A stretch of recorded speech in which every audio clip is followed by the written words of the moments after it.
नमस्कार, स्वागत है आपका एनएमएफ न्यूज में। मैं हूं आपके साथ शबनम।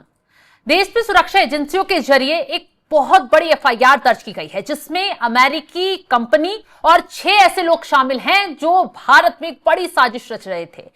जमकर लोगों का धर्मांतरण कराने के लिए पैसे बहाए जा रहे थे और ये पैसे का खेल छोटा मोटा नहीं था, बल्कि करोड़ों के हिसाब से पैसों का खेल चल रहा था। सरकारी नियमों की धज्जियां उड़ाई जा रही थी और इस पूरे मामले में सबसे पहले ईडी ने जांच पड़ताल की और ईडी की जांच में जो खुलासे हुए उसके बाद एफआईआर को आगे बढ़ाया गया। आज इसी पर चर्चा करेंगे। चर्चा के लिए मेरे साथ वरिष्ठ पत्रकार पंकज प्रसून जी जुड़े हुए हैं। सर, एक बेहद संगीन मामला सामने आया है जिसमें एक एफआईआर ईडी के जरिए दर्ज करवाई गई है। आरोप सीधे सीधे ये लग रहे हैं कि अमेरिकी कंपनी और कुछ लोग बैठकर भारत में धर्मांतरण का एक बहुत बड़ा रैकेट चला रहे थे। ऐसे इलाकों में जो नक्सली क्षेत्र हैं, जो बहुत गरीबी क्षेत्र हैं, वहां पर करोड़ों का खेल खेला जा रहा था सिर्फ धर्मांतरण कराने के लिए। आखिर क्या है पूरा मामला और कैसे ये लोग पकड़े गए, विस्तार से समझाइए।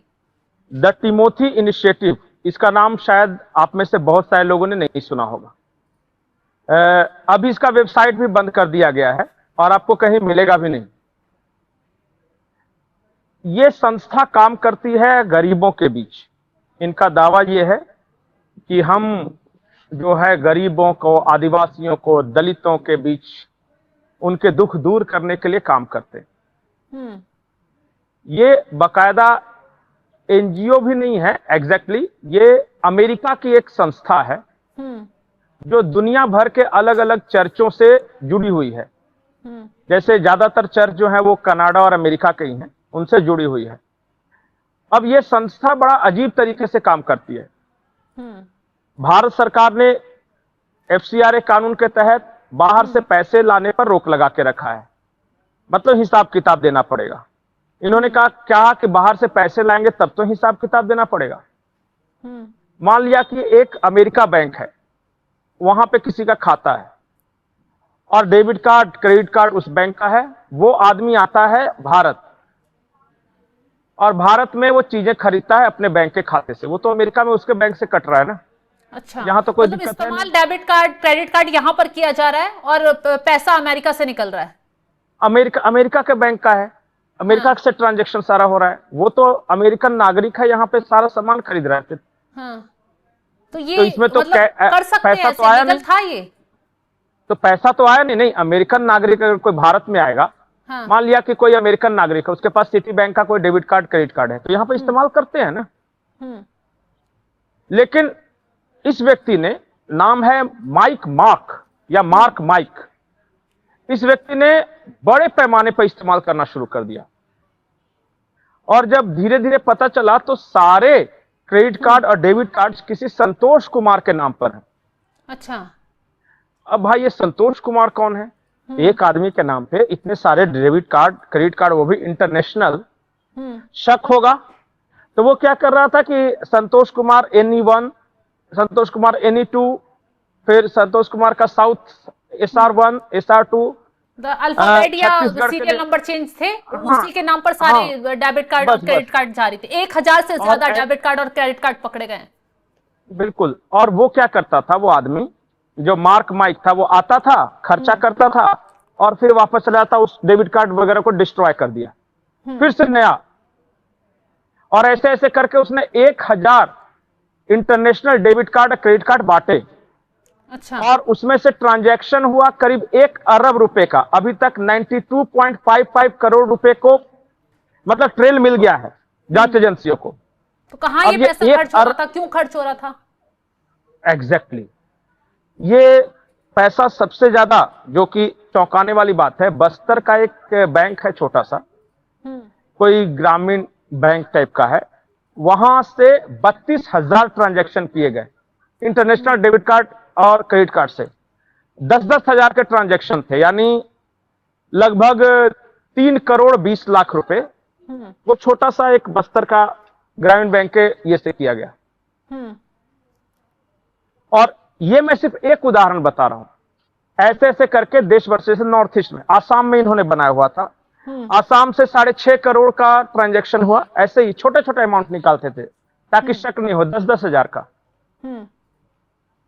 ऐसे कर करके इन लोगों ने 1 अरब रुपए भारत में निकाल खर्च किए।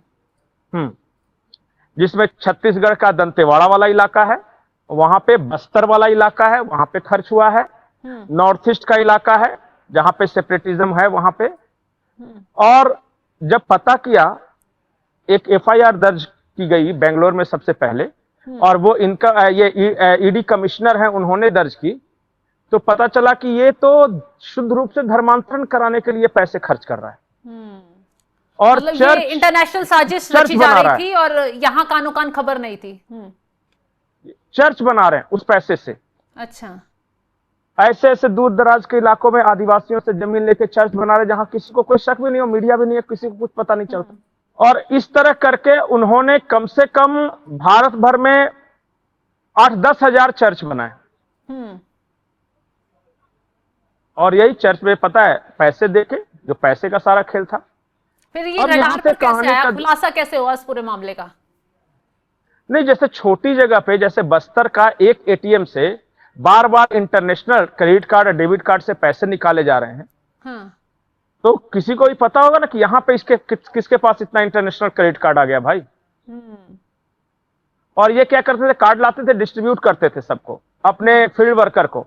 तो अपना खर्चा करो और बाद में जब उसका टाइम पूरा हो जाए तो डिस्ट्रॉय करे फेंक दो, फिर से लेके आएंगे तुम्हारे लिए क्रेडिट कार्ड डेबिट कार्ड। इससे क्या होता था कि बैंक में कोई पैसा नहीं आया, भारत के बैंक में, लेकिन खर्चा हो रहा है सब, और छोटे छोटे अमाउंट में हो रहा है भारत भर में।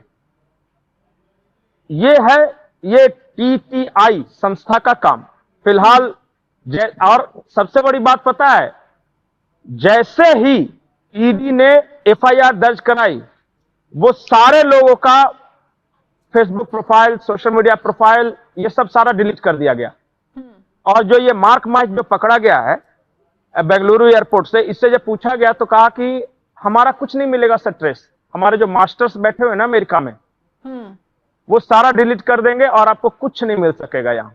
मतलब चोरी छुपे चुपचाप तरीके से अमेरिका के जरिए भारत में घुसपैठ की मानो कोशिश ही की जा रही है कि यहाँ पर चर्च बनाओ, पैसा बहाओ और कन्वर्जन का पूरा खेल शुरू कर दो और किसी को कानो कानो खबर ना लगे।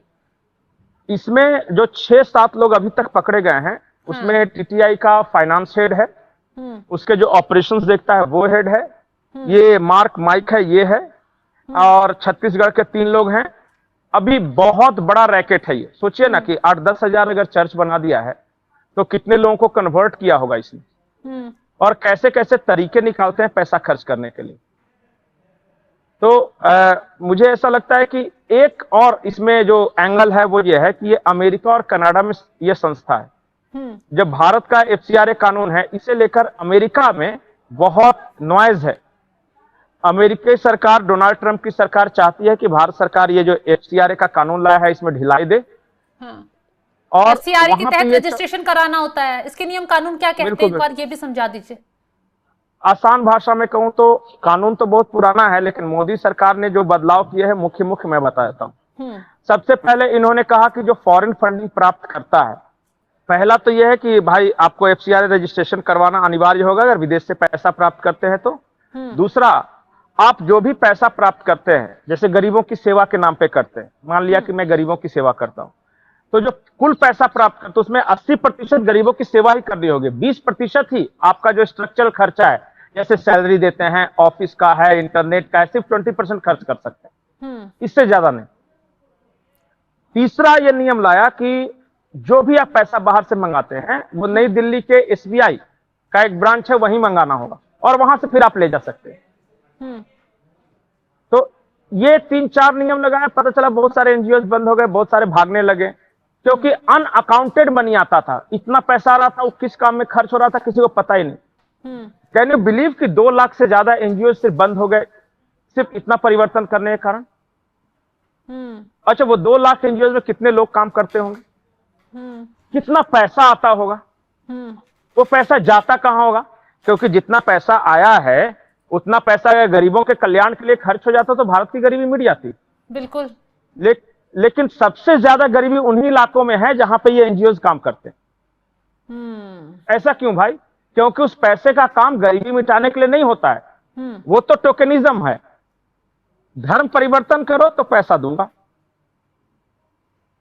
तो इसके ये पीछे चल रहा था पूरा धंधा। आका कौन हो सकते हैं, कौन बैठे हो सकते हैं? क्योंकि अमेरिका की तरफ से कई साजिशें भारत को तोड़ने के लिए की गई है। कई ऐसी खबरें सामने आई कि कभी जातिवाद को हवा दे दो, यहां पर भारत में विवाद करवा दो, कभी सीआईए अपने मिशन को आगे बढ़ाने के लिए भारत में जो नॉर्थ ईस्ट के इलाके हैं वहां पर साजिश रचता है। वो एक लोग पकड़े भी गए हैं वहां पर, और अब इस तरीके की ये कन्वर्जन को लेकर बड़े लेवल पर जो विदेशी फंडिंग हो रही है, वो आज से फंडिंग नहीं हो रही है, हाँ हमेशा से होती रही है। यहाँ के गरीबों को, आदिवासियों को वो क्रिश्चियन में बदलने के लिए कभी पैसे का लालच दिया जाता है, कभी लड़की का लालच दिया जाता है, कभी विदेशों में नौकरी का लालच दिया जाता है, कभी कहा जाता है कि तुम क्रिश्चियन बन जाओ तो तुम्हारे बच्चों को मिशनरी स्कूल में पढ़ा देंगे। बहुत तरह के ये हैं, और इसका कोई एक मास्टर नहीं होता, ऐसा नहीं कोई एक आदमी है जो कर रहा है। वो जितने भी दुनिया के क्रिश्चियन कंट्री है वो क्रिश्चियनिटी फैलाने के लिए ये काम करते हैं, और दुनिया भर में करते हैं। पूरा अफ्रीका जो कंटिनेंट है, अफ्रीकन जितने ट्राइबल्स थे उसमें से 70-80% को इन लोगों ने क्रिश्चियन बना रखा है। जो ऑस्ट्रेलिया के जो एबोरिजिन्स थे, जो मूल निवासी थे, वो अब नहीं है, खत्म हो गए, वो सारे क्रिश्चियनिटी में कन्वर्ट कर गए। इवन अमेरिका में जो ओरिजिनल वहां के रहने वाले लोग थे उनको रेड इंडियंस कहते थे ये सब, आज सारे बस सब क्रिश्चियन। और उसी तरह इनका मिशन है, वो भारत, पाकिस्तान, बांग्लादेश, जहां जहां हर जगह ये क्रिश्चियनिटी तो फैलाएंगे।